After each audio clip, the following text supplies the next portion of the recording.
All right, three things that you may be in for a narcissistic relationship. One of them that's going to stand out is if they lie and they really have no quote unquote excuse to lie about anything. You know what I'm saying? Like, it could have been like, did you go to the store? You know for a fact they went to like a certain store and they say, nah, they went somewhere else. And either way, there would be no like trouble about it. You know, they wouldn't get in any kind of like anything. It wouldn't make them look like a certain way. Nothing. They just lie. Just lie for the sake of lying, and they'll stick with it to the freaking end. All right, that's one of them. Number two, that you have a bad apple over there is they'll never have like an original thought. Like you'll say like catchphrases or like mention something about a certain thing or person, and they'll say the same exact thing the same exact way you said it. It's almost like they can't think for themselves. Like they just take bits and pieces off of like other people that are around them, and it's kind of true because like a lot of these, unfortunately, it's starting to come out now that there's people that have no souls. You know, like Jesus said, the wheat and the tares, they grow up among us. They look just like us, sound just like us. Everything, you know, we think they're the same as us, and they're not. They don't have the Holy Spirit.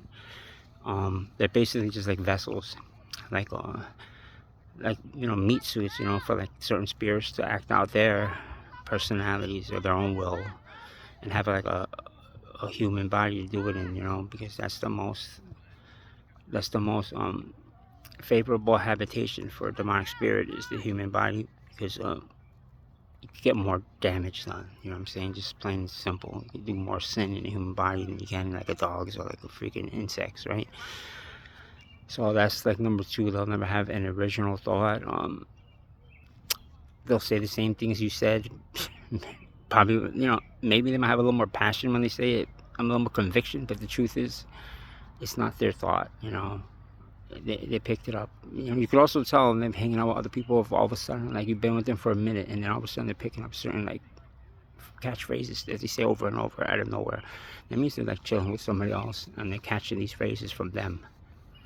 All right, and the third is like, it's kind of like nasty and shit, but it's truth. It's the freaking truth, especially if you've been in a relationship for quite a while, and you know you know that person sexually by now, like you know like what they're into, what they're not into, like boundaries, lines, and all. And all right, so if they just come home, just come home, and they just say, "Boom, I want to try this with you." Just once, right? And it's something that they say it's nasty, you know what I'm saying? They say, I want to try that with you just once, just once. I'm going to tell you right now why they're doing that. Most likely, right, if you're in a narcissistic relationship, it's because they did it with someone else. They cheated on you, they did it with someone else, and in their mind, by them doing it with you just the once, kind of like evens out the playing field. It kind of like makes it so like, all right, I did it to them, but I did it to you too, so it's equal. But they don't get they just have no empathy, so they don't get the point. The fact that they cheated on you, they could be bringing home STDs. They could be bringing some kind of like conflict and shit. You know what I'm saying? Like drama, right? So like lesson number three, like sudden sexual changes, you know, and tastes and freaking like, especially they just want to do it once. They say just once. If they say just once, like where do they get this idea from, right? Like all of a sudden, oh, I just want to do this just once. I'm telling you, they serve someone else. Now they want to make it up to you in their own little way. The truth of the matter is, you're still getting smashed in the end, you know? You're still going to get your heart busted. You know, and I know for you guys out there, like, you don't kid yourself, you know? I know guys are more emotional than females are. Right? It has nothing to do with cowardice or anything like that. It's just that, yeah, man, it hurts more when a queen betrays a king to a king, man. I mean, queens expect kings, you know, to like do their thing, but like even that's wrong. But like, you know what I'm saying? So like, it's just, I don't know. I guess it's just me with my old-fashioned ideas that women are supposed to be like, you know, bashful and all that shit, you know, modest and all that. You know what I'm saying? I got a wake-up call.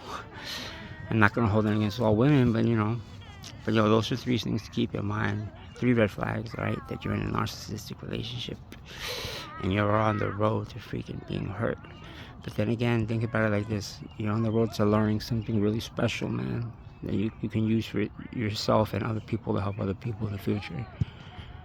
So you have real empathy. You know what it is to be hurt, man. You know what I'm saying? Somebody might be suicidal one day. You might be able to pull them out of that freaking, that hole they're in. You know what I'm saying? But yo, peace and blessings to all y'all. You know what I'm saying? I'm not dwelling on the past. I'm just saying I went through it for a reason. So it might not help someone else, right? Don't take anything out of context, and like, don't take my word for it. I'm just saying, yo, if these things add up, it's possible that you're narcissistic. A covert narcissistic relationship. Peace and blessings.